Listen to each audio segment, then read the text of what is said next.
Welcome to Cook and Conquer, the show where the kitchen becomes a place of healing, connection, transformation. I'm your host, Analee Vizcarra Vinyard, and today's episode is one that speaks directly to the heart. My guest, José Pereira, is a former CEO and resilience teacher and a survivor of 1,775 days as an international hostage. Through faith, discipline, and an unwavering will to live, José not only survived the unimaginable, he actually has a mission to help others reclaim strength, meaning, and emotional wholeness. His story today, in his book From Hero to Villain, has impacted leaders and families worldwide. And today, we begin with something deeply human, healing emotional wounds through connection, whether through conversation, community, or even preparing a meal. Connection is often the bridge back to ourselves. José, welcome to the show. Let's begin by setting the stage for this conversation about connection. Keeps us alive in even the darkest moments. Thank you for being here today. Thank you for having me here, Analee. It's an honor. It is an honor to have you here. And as you know, we have a special connection, right? Many people watching have lived through silent battles, trauma, loss, loneliness. When pain isolates us, connection becomes one of the hardest things to reach for. This segment will help us as viewers to understand how healing often begins with simple letting someone guide us. During captivity, what helped you stay emotionally alive, even when physically you were actually alone? Before answering that, I want to introduce a little bit the situation, because maybe your audience are not familiar with our story. I was a former oil and gas worker that became the CEO of the company, the CITGO Petroleum here in the U.S. CITGO Petroleum is the sixth biggest refinery here in the U.S. And for me, it was a kind of a big deal that being an immigrant, I became the CEO of the company. But that happened during 2017, during the first administration of Trump. And they were having issues with the Venezuelan government, same situation that's happening today. And we were called to go to a business trip to make a presentation in Venezuela. And it became an ambush, and we became a hostage. And that situation lasted for us 5 years. So answer your question, during those 5 years, how the healing came, how we can survive that situation. It's a very complex answer, because it was not something that only in one step. It came through several phases. I always mention that this came through several phases. Because the first year, we were 6 guys, because I was not alone. I was with my 5 vice presidents. So we were 6 guys, but we were separated and isolated. So my first year was in solitary confinement. It was not easy. It was not easy because my first impression was that I was there. I was accused to be an American spy in a communist regime. So you really are beginning to think that you're going to stay there forever. So my first thoughts were not so good. You know, your mind is all over the place. But here comes the turning point, that after around 10 months, I had that blessing that I got the visit of my wife. So my wife came, she took the risk, and she came to visit me after 10 months. So one day I'm there, I have lost the sense of the time, and one day they opened the door and said, dress up that you're going to have a visit. And they put me in a room, and when I'm waiting I didn't know who was going to come. So when they opened the door, was my wife. Oh. So when I saw her, I was scared, but at the same time, I was, emotional, because I saw her after 10 months. So my first reaction was, what are you doing here? So I was really scared. And she told me that she came under a secure, environment, that they approved her visit. And that was the first time that I knew that they were working hard to bring us back. And then they were having a negotiation to get a release. And she and the other 5 families were working very hard. So that gave me something that is called the hope. The hope. The hope. Wow. It comes the hope. So now after, it was like a 3-hour visit. But when I returned to my prison cell, I was full of hope. And that was really the turning point. So the answer here is that in any situation that you're going in life, the hope is very important. Because when you lose hope is when everything is gone. So here, the hope has a real importance here. Yes, and what comes to my mind, I didn't even know that you guys were with the whole group that went there. How many were you all? 5, 6? 6. And you all were separated. I always thought that you were all in the same confinement. You were all in the same place. No. My first year, I stayed in a place that they called the submarine. It was a vessel without no windows, without no fresh air, no running water, and the door locked all the day long, and the lights 24/7 turned on. So it was really like living in a hell. And I didn't know where the other guys were. I saw them after 1 year. So no clue where they were.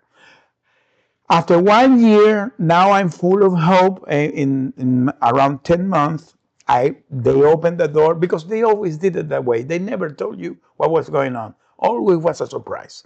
So maybe 2 months after, they open one day the door and say, dress up that you're going to have another visit. And when I'm there, they come 2 guys, a lady and a gentleman, and they introduced themselves. They were from the UN.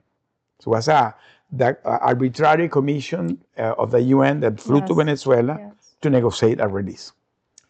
I found that day that the situation was so tense between the US and Venezuela that the 2 ambassadors were recalled. Wow. So no ambassador. Until today, there's no ambassador. The ambassador that was at that time was a guy called James Story, that he was expelled from Venezuela, and he moved to Colombia.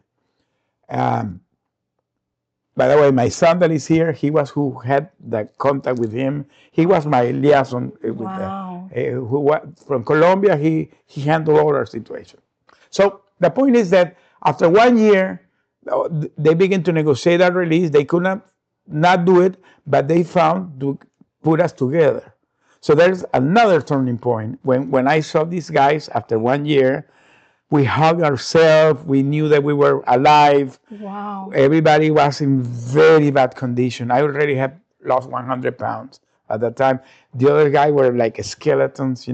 We saw these guys like those images that you see in the concentration camps, in the Nazi concentration camp, like that. Yes, like that. So everybody was in very bad shape, but now we are together. What would you tell people that have lost hope? You just mentioned right now, hope is something you just cannot let go. You have to hold on to hope. Yeah. Because if you lose hope, you actually lose everything. Yes. So what would you tell people? Because there might be people just right now that are experiencing the same experience that you went through. Maybe they're in other form of captivity. We don't know. There's a lot of people that are being trafficked. There's so many things of layers. What would you tell them? If they're going to listen to this, your desire is to help people. I know you have, I know your heart of helping people, mainly immigrants, because as you know, we're Hispanic and we care about our culture. Yeah. We care about our people. What would you tell them if they've lost hope? Well, this is very important because something that you can never lose is the hope. Even in the darkest moment, because there comes the spiritual part of this, that when you really are in the darkest moment, God never abandons you. Even you think so, He will never abandon you. And that's something that for me was a discovery, that God never abandoned us. And when you feel that God is with you, and even if you're in that worst situation in your life, And you said it, you don't have to have gone through this situation, but you can be going to any situation in your life. Yes. But when you really get stick to that God is with you and you don't lose hope, that will change your mindset. That will make the things different. And of course, after we got the six together, it came something miracle, because we found that the six of us, we were not friends. We were not friends. I didn't know these guys. We were colleagues. I didn't know their story. So now we are six guys that we discovered that six of us had more than 30 years married, all of us. Wow. With families, kids, and grandkids. So there was a lot of connection that we found, and that gave us much more hope, because now we have to work hard to come back for our families. Yes. So that was a real turning point for us. Wow, that is very impressive that you all had the same time. Yes. You were there for the same reason. How important were relationships in your healing once you were finally free? Oh, well, this is something important, because we could come back because of our families. I'm here because of my family. And the six family work hard to bring us back. Our kids, our kids, our kids, the six of us has wonderful kids.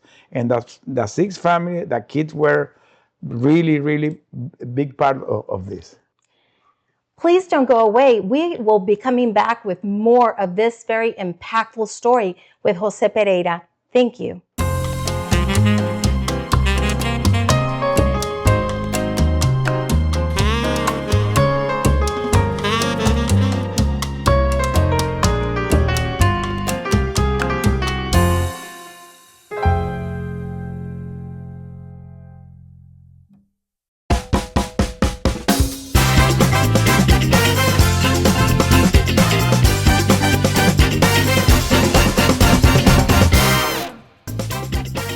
Thank you for coming back and staying with us with this amazing and powerful segment. How can preparing or sharing food with others help break emotional walls and create connection? Okay, the food for us in our captivity was a real key player. Let me tell you why. As I explained in the segment, the first year that we were in solitary confinement, we were starving. I stayed days without eating. Why? Because if you go to that timeline, that happened in 2017. 1 year after it was 2018. The people that know the case of Venezuela, 2018 was one of the worst years ever in Venezuela, because there were a lot of sanctions. So the country didn't have neither food, neither medicine. So we were suffering, but we didn't have neither food, neither medicine. That's why I lost 100 pounds. So when the UN came and intervened and negotiated to get us together, one of the things that they authorized is our family begin to bring us food. Our family had to bring us food. It was a very complicated logistic, because picture this: six family here in the US trying to send food to Venezuela during sanctions. It was really difficult. So what my family particularly did is that my wife took the decision, then my eldest son, who is here, John, he moved to Colombia, and from Colombia he began to buy food and send to Venezuela. And somebody pick up the food and they begin to cook me. And that is where the food began to play a key role, because the person that was cooking to me did it every 3 days. They sent me in some cans that cooked food. But the food for me was not food, was the love of my family. Every time I saw the food, the person that prepared the food did it so beautifully. Try to do the food in a way that was like coming from a restaurant. Wow. And when I saw that food, I saw the love of my family. So it was not the food, was the love behind the food. Yes. Was food for the soul.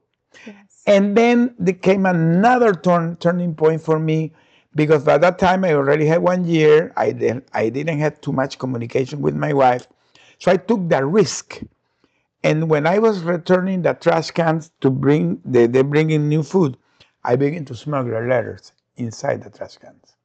Wow. I began to write letters and send to my wife, and she received, the person that received the trash can, he took a photo, he sent it to my wife in a WhatsApp, she printed out the letter, she wrote a letter and sent me back a new letter. So now we begin to have communication through letters. Wow. So we did that during almost 3 years. And I compiled around 1,000 letters. Oh my. Those 1,000 letters, Analee, became my book. My book is based on those letters. Oh. So my book is based on the memoir I accounted during those years. That became my book. So From Hero to Villain is based on those letters. So when I came back, I found that Mervis had compiled those letters. She had put it in a Word document, and I began to work with her, and we edited, and it became to be the book. Wow. So the book has that sense that it came through the food. Yes. Because the food, I could have my hope infused because now it's food for my soul. Yes. That I had the opportunity to begin to communicate with my wife. Now I definitely connect and understand more the fact that what kept you going and alive was these letters. Yeah. And also the food, because what it meant to you was the love that was behind it, the time that your family invested in you. Yeah. And how much they had poured, and hoping and praying that you would be able to come back home. That's what I see, how I feel like I picture it. What is vulnerability? Sharing your real feelings important for healing.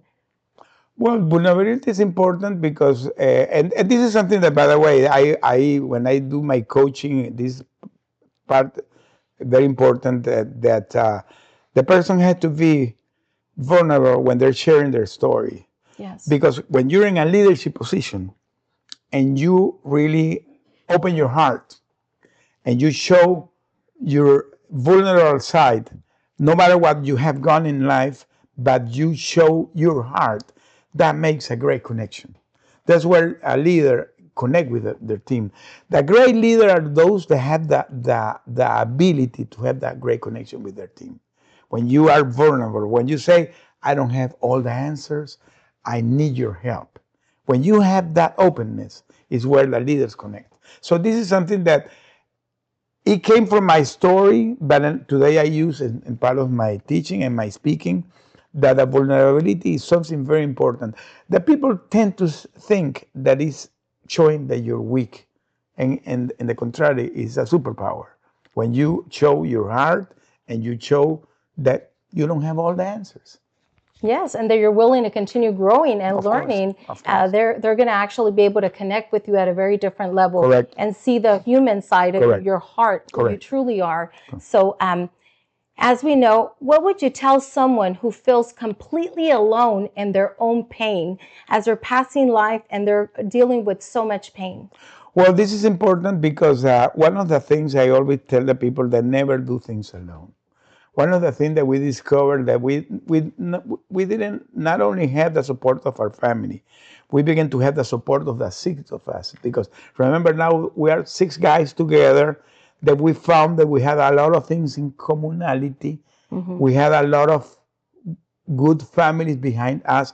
There was not a guy that had 3 divorces and the guy that was single. We were 6 guys with long-term marriage, with kids and grandkids that were waiting for us. So that created a great bond. Yes. So now we are supporting each other, we are cheering each other, and this is something also that I tell today to everybody that's hearing this in a leadership position. Never do things alone. If you are going to any situation, look for help. Look for a circle of support. Look at the people that love you. In our case, was the love of our family and the support of the team. So that really kept us alive.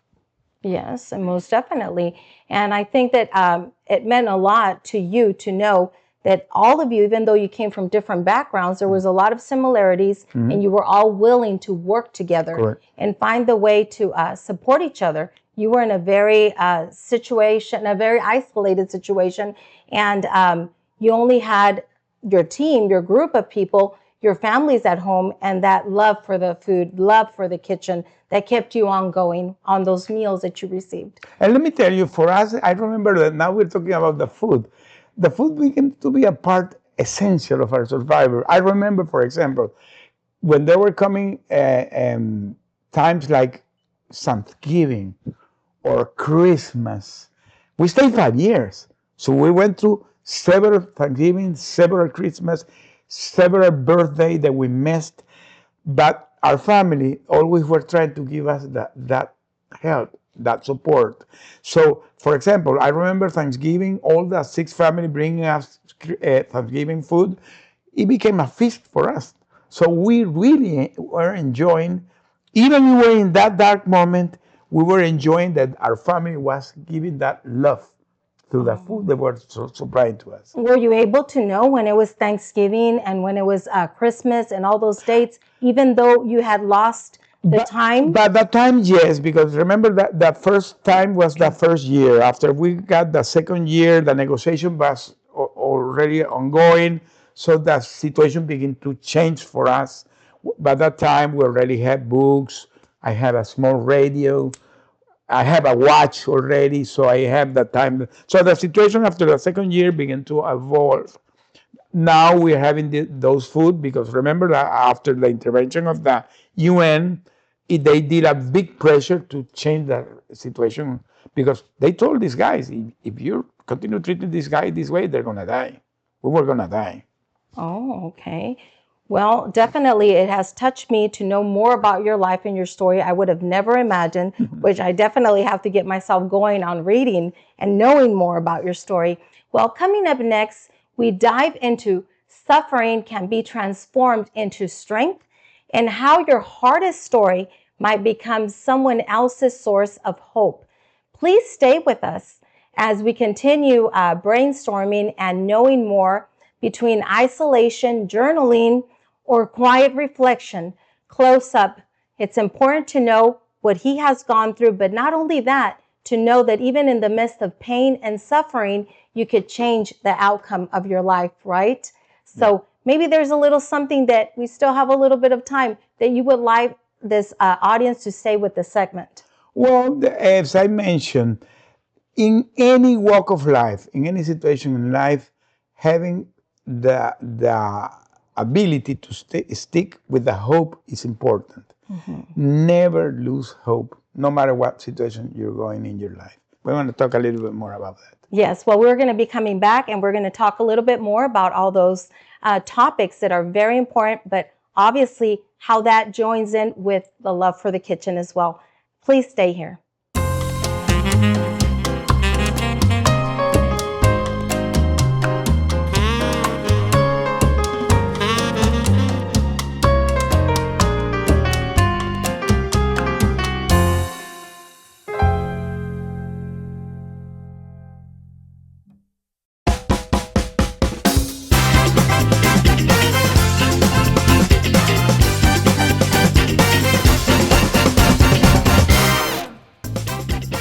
Welcome back to Cook and Conquer as we transition into these next steps of how to make this delicious recipe. We shift from strength to gratitude, a spiritual anchor many people lose in the rush of life. For José, gratitude became a lifeline after years of captivity, and today he helps others rediscover it in their everyday routines. In a noisy, demanding world, gratitude often fades into the background. Many viewers may feel disconnected from joy, overwhelmed by stress, or numbed to the blessings around them. This segment offers a pathway back. So after regaining your freedom, what simple everyday things brought you the most gratitude, José? Well, it's a very good question because one of the things that I learned during all those years of captivity is that you need to express gratitude. I remember, Analee, I'm going to say this short word, that when we were released in October 1st, 2022, we landed here in a military base in San Antonio, Texas, Army Brooks. And I remember we stayed there in a program, a decompression program that was the same program that they used for the missing in action and the prisoner of war. So we stayed 2 weeks there, and after almost 1 week, my wife, they told her to come and be with me, and they took us to have a gathering in the night. We went to a chill out with militaries, and there was a rock band and some food. And I remember that the captain of the program, he came to me and said, "Are you enjoying the night, Jose?" And I remember that I turned my eyes to the sky and I began to see the stars. And I realized that was the first time I saw the stars in 5 years. So in that moment, I said, wow, God, how beautiful are the stars. You don't realize how important it is that you express gratitude even in the small things in life. Today, for me, walking in the morning, going with my dogs, and expressing gratitude is important. And let me tell you something, Analee. This is something that even neuroscience has confirmed, that when you express gratitude, there's all the chemic in your brain infuses in your body, the dopamine. So it creates a state in your body and in your soul and in your heart that makes the things change. So expressing gratitude is something that everybody has to do in a daily basis, even for small things in life. Yes. How did you begin reconnecting with the small joys of life after facing such extreme conditions? Well, exactly what I'm saying, because, for example, today in the morning when I woke up and I grab a cup of coffee, walk my dogs, and go to the backyard with them and see the fresh air and see all the breeze, today I enjoy it. There are things that in the past I didn't enjoy. But when you lose everything, it begins to be part of your life. So today, in a daily basis, and this is a recommendation to anybody that's hearing this, no matter what you're going in your life, never have the way that not express gratitude. You need to express gratitude no matter what you're going in your life. How can slow, intentional moments in the kitchen help people remember what truly matters? Because the cooking, the food, the smell of the food. This I'm enjoying the smelling of this food. It is, as I said, when I was in captivity, I discovered that every time I was receiving the food was not food for my body, it was food for my soul. So the cooking is that. The food is part of the connection. When you are cooking something that you enjoy, it brings you memories. It brings those moments that you have. For example, when you talk in your book about the legacy with your mother. So that is the connection that food makes. It sure does. So what does gratitude become even more important after hardship?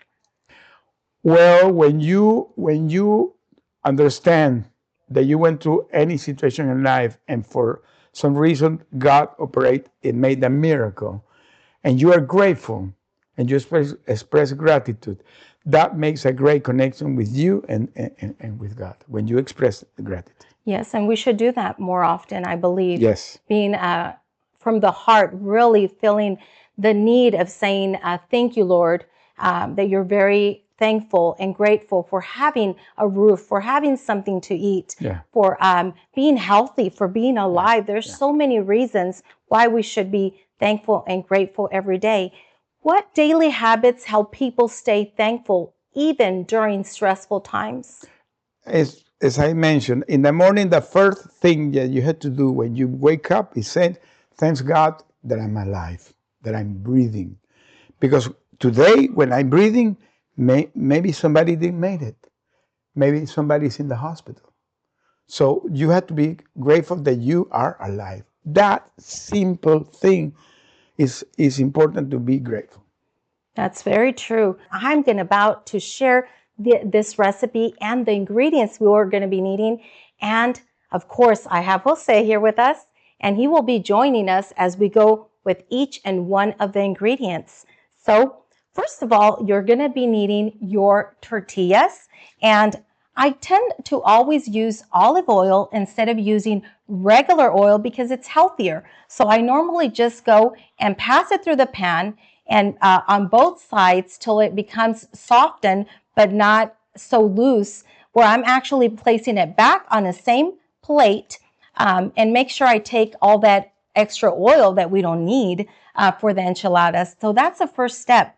But on the side, I always tend to have my chicken, and I go and I shred it after it's fully cooked, which it tastes and it smells so good. This is a recipe that I came up with myself. So after that, I go ahead and I saute the chicken, and I add some tomato sauce to it, chunks actually of diced tomato, and I go and I place it on the stove, and I saute the chicken, the onion, and a little bit of the tomato dices, and I start sauteing that for a couple of minutes. You don't have to have it darken. I don't like my chicken to be darkened, but it's up to you. So after I do that for a couple of minutes, which the tomato is really good. The smell, really good, right? Yeah. So after that, I saute that, and I have the chicken and the tortillas there. So I'm starting to roll all that together.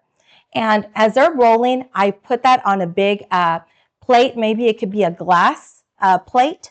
And I start putting a lot of cheese. You could use mozzarella shredded cheese. You could use cheddar and a mix on the top layer. And after that comes out, what I tend to do is you could put all the enchiladas on this glass. That's a special container that could go in the oven for a couple of minutes till you see everything melted on the top.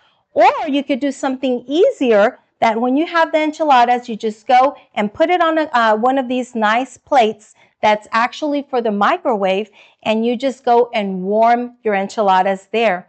But after that, you have to come up with adding a whole, you have to cover it with lettuce, your enchiladas, a layer of lettuce, a layer again of tomatoes on the top that you put on top of your enchiladas. And then after that, you come back. If you want to add a little bit more of cheese, you're welcome to do so. Then I love to have the spiciness, which not everyone likes the spicy.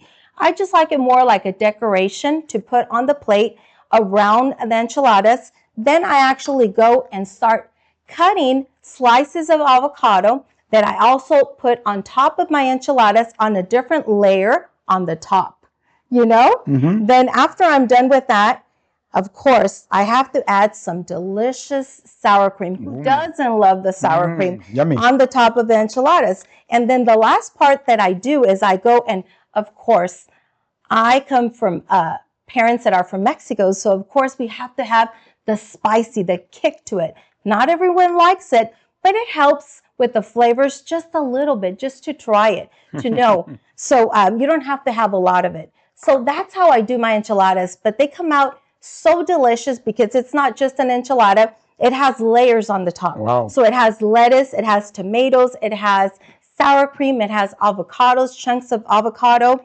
and cheese. And when you're cutting it, all the cheese comes out. So it's like really delicious because it's melted. And then you just go ahead and you add some salsa. Oh my goodness, I feel like I'm already hungry myself. I'm already hungry. So that's how we're feeling, like we want to start having our meal and having our plate, which they come out so nicely done and fabulously. They look really nice. I love the color because it has red, it has green, it has very nicely colorful ingredients. But even your onion, you could actually use red, purple onion instead of just using white, because it makes the color stand out and also the flavors as well. I bet you're hungry yourself. I'm really hungry. Let's start with this. Yes, okay, most definitely. So thank you, and I hope you make this a delicious plate as we continue with the next segment. Don't move from there. Thank you for being here.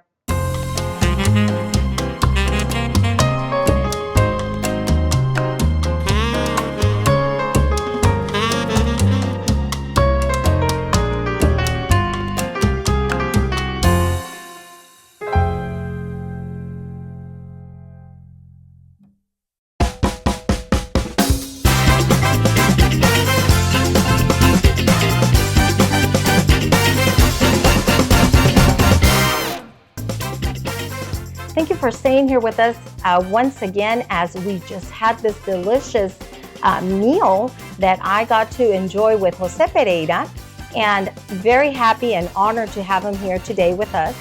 As we know more about his story, José Pereira, the founder of Angels Helping on Earth, as you know, what he went through is very meaningful and impactful, and we will be sharing more about this because we want to hear it from him, what this really means. Don't miss a second of this show or any of your NowMedia TV favorites, streaming live and on demand whenever and wherever you want. Grab the free NowMedia TV app on Roku or iOS and enjoy instant access to our lineup of bilingual programs in both English and Spanish.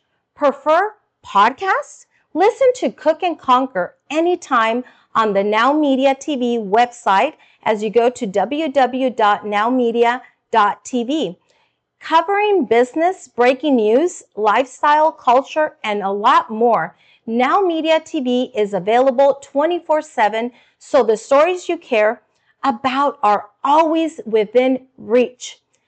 Welcome back to our final segment of Cook and Conquer. This is where we go deep into legacy, purpose, and the call every person carries within them. José's story is one of profound transformation, and now he uses his life to uplift others through Angels Helping on Earth. Today we explore how someone becomes the hope they once prayed for. Many viewers feel a calling but don't know where to begin. Others wonder if their story matters at all. This segment uncovers how purpose is born not from perfection, but from pain, compassion, and courage.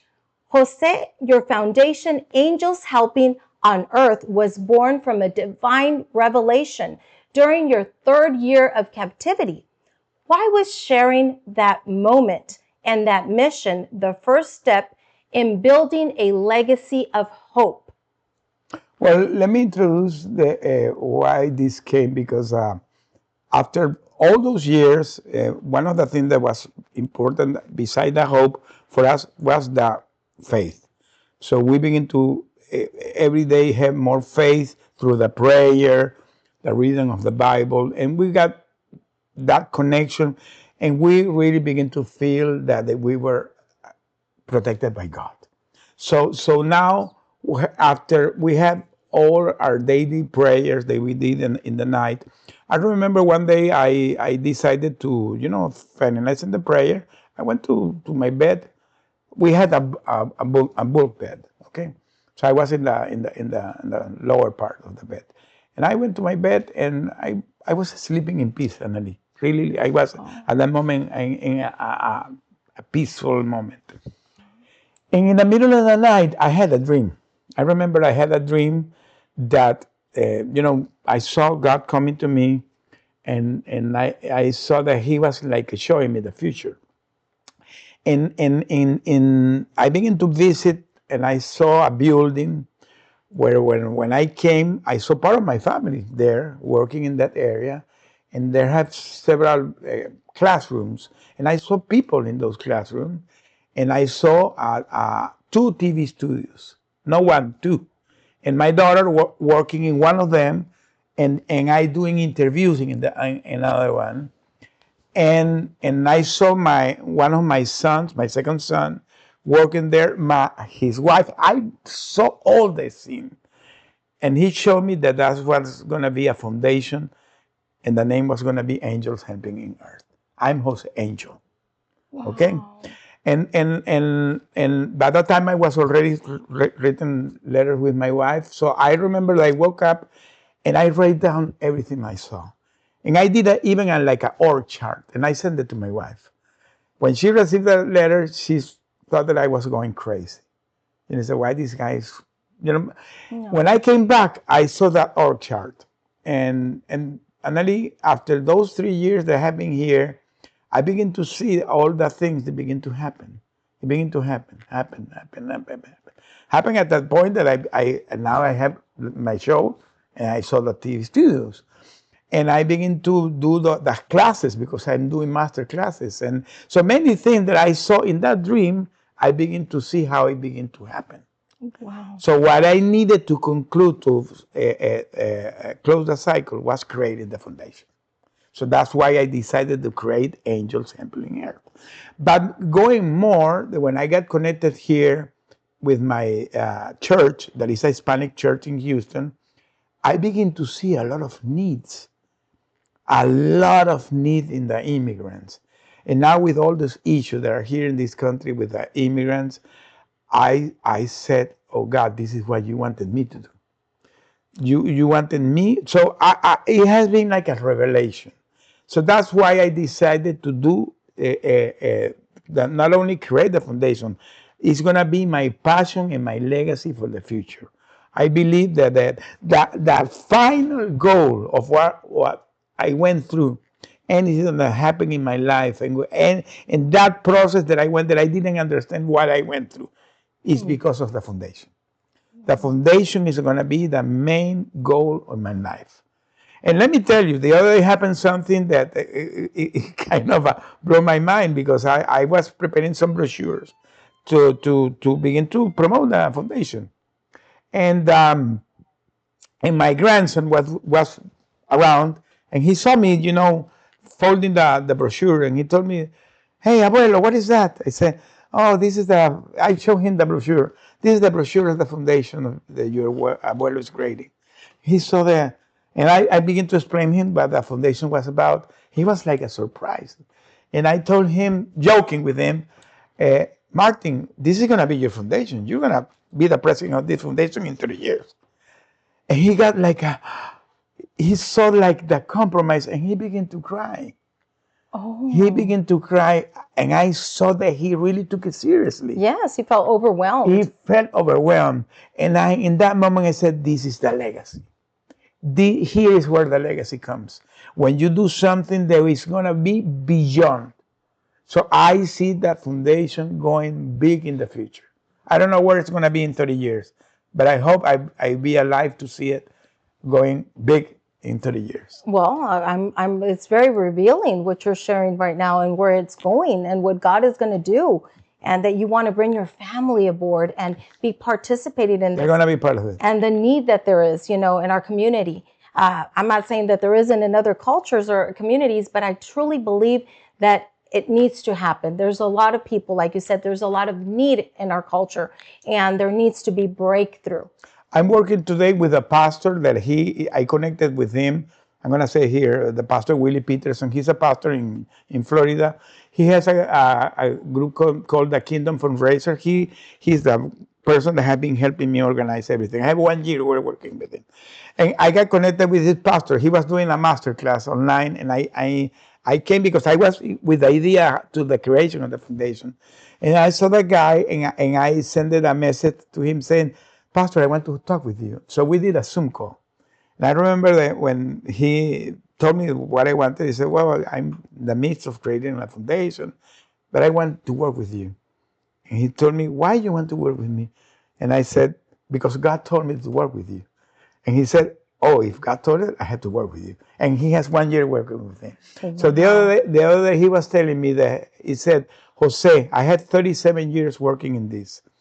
And during all these times, I have never seen somebody so much passion with what they're doing. But today there are many people that want to help the immigrant. They don't know how to channelize the help. You're going to be the vessel."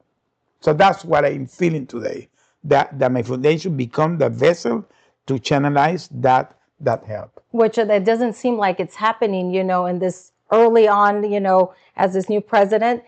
It's caused so much conflict. And I think that there's so much to bring to this country, and the Hispanic community has so much to offer. A lot. And I believe that there has to be change. Of course, there's those people that come to this country that cause conflict, that have done horrendous things, which, no, I think that's a privilege to be here. And if you've done everything right and you've worked very hard, then there should be an opportunity, because this country is a country of opportunities. Those that have done harm, in my personal feeling and opinion, is that they shouldn't be here. those that have raped women, those that have done bad things. Not everyone could fall in the same place. Not everyone could stay here, and we have to be fair, right? There's people that shouldn't stay here. So you've said that when you walked out of captivity, you carried a promise to help others rise again. How does turning your darkest chapter into a mission help future generations understand resilience and courage? Well, talking about the foundation, one of the pillars of the foundation is going to be having help for trauma recovery. One of the big issues in the immigrants is that when you come here to this country, many people are coming already with traumas. Yes. You're running from, well, you went to that. So you're escaping the situation that you went through in your country. So you come here with trauma. Yes. And you don't have time to recover. You have to keep moving on. So part of the pillar of the foundation is help people. I'm working with my personal therapist is going to partner with me.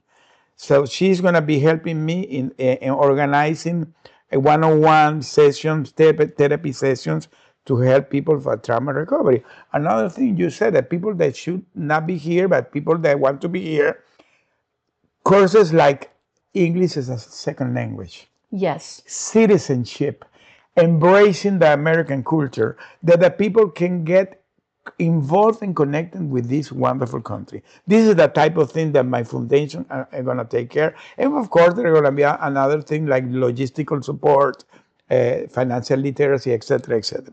Yes. Okay. Well, as you've shared this, how could people actually find you? Where could they look you up, and how could they support your cause? Okay, the foundation, the webpage is angelsin.earth.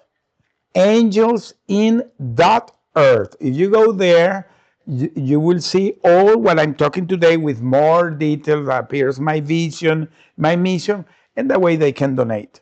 Because the way we're doing right now is creating the foundation, doing a fundraiser, because we're working hard to launch it in this early January in Houston.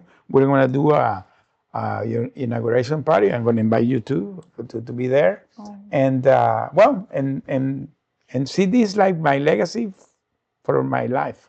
Most definitely, I want to go and I will be part of it, and definitely I want to support you because I also have that heart. Being Hispanic, I care about wherever you come from, but we all speak the same language. We're all connected. And I hope that you continue watching my episodes as we continue growing this Cooking and Conquer show. And I'm Analee Vinyard. It was a pleasure and a blessing to be here with you today. Thank you.